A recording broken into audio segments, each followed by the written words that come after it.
folks! Happy New Year! Welcome back to IB! I've segmented this video up into a few sections: to-do list, note-taking, calendar or planning apps, time management, and file sharing. For each of these applications, I have made a sort of pros and cons list. Choosing the right app comes down to you evaluating yourself and how you plan and organize your life. You need to find an app that is compatible for you and will make you more effective and productive in the IB. Now that's out of the way, let's get started with the video. Wunderlist or Microsoft To Do is a list-making app that my friend used in IB and really enjoyed. Wunderlist itself is going away on the 6th of May this year, but it is being continued by Microsoft To Do. When I'm referring to the app, I'll be referring to Microsoft To Do or To Do, which encompasses the features of both apps and will be merging together to become Microsoft To Do very soon. For the pros of Microsoft To Do, it makes a nice ding sound when a task is completed. This may be very small, but according to my friend who used this is sort of a Pavlovian.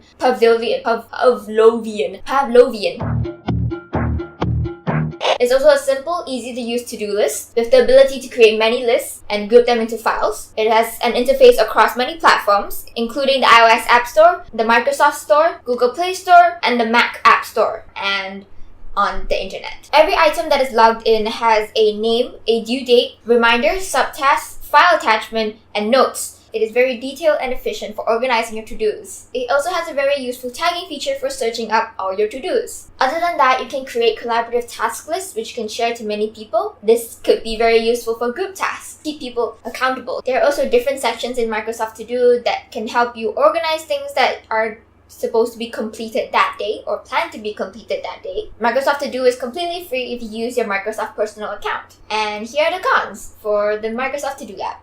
The first one is it could look unexciting to some. The themes for Microsoft To Do only extend to changing the color of the text shown on the page. It doesn't have a smart AI, so to speak. It does not recognize times or days when you type it into the task. And it doesn't have location-based reminders. Next, we have Habitica, which is available on the iOS App Store, the Google Play Store, and on the webpage. And to quote its fandom wiki, an open-sourced habit-building program that treats your life like a role-playing game. That sounds very nerdy, I know, but it makes it more fun. I'll just say that. This is an app that I use myself throughout IB, and I found it pretty useful and kind of fun. So on this application, there's a total of 4 different sections in the interface. There's habits, dailies, to-dos, and rewards. You can add whatever you like to these sections, even customize your own rewards that can be purchased with coins earned from doing habits, dailies, or to-dos.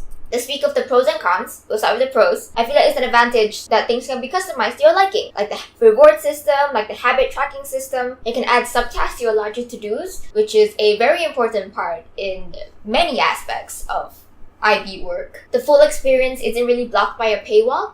The only thing that costs real-life money is the obtainment of gems, which is optional to the complete experience of the program. It unlocks sort of special pets, special quests, backgrounds, and outfits, but you don't really need that for the full experience of the app. To me, it makes planning and making to-do lists a little more fun, as I said before. The collaborative spirit lies more in encouragement, where people can't work together on a project, but they're allowed to join parties, which they can encourage each other to make progress. There are also challenges made by the community, and you can make your own challenges as well. It could be anything ranging from going on a diet and sticking to that diet, or maybe even revising for 2 hours a day. As for the cons, you cannot create more than one to-do list, which means you cannot separate things by topic, by subject, things like that. It may be too goofy or childish for those who prefer a more serious place to put their to-do list. The focus of this app is more general, for general self-improvement. So it may not be suitable for some who are looking solely for a good and effective to-do list.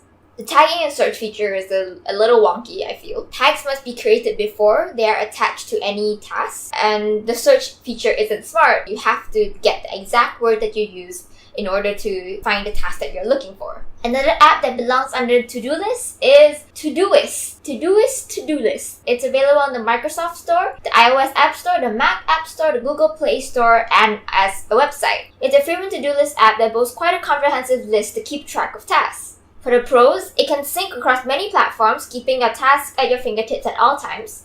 It has very good language recognition in that it makes it very easy to schedule tasks and set due dates. For instance, the app will understand from just typing into the task title, a certain activity is due next week, Monday. There's also a section I find quite useful, that's the today, and the next 7 days sections, where you can see what tasks you need to knock out either that day or in the next 7 days. As for cons, most of these are complaints on the paywall and features that are blocked because of the paywall.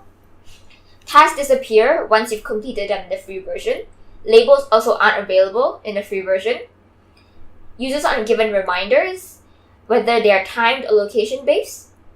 There are also no themes aside from a very few limited ones. There's also no automatic calendar sync, which means you'll be stuck manually transferring information between your to-do list and your calendar. Google Keep is another app that I've categorized under to-do list. It is available on the iOS App Store, the Google Play Store, the Chrome Web Store, and as a website.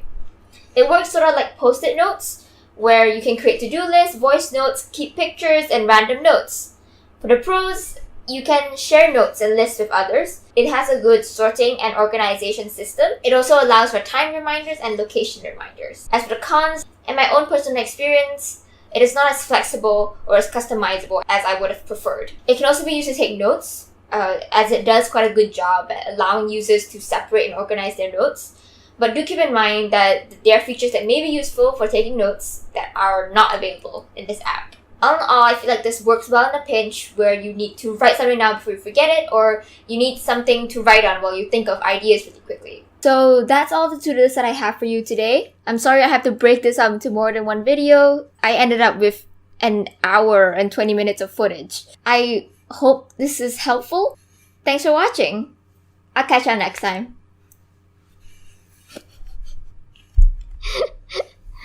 Oh boy.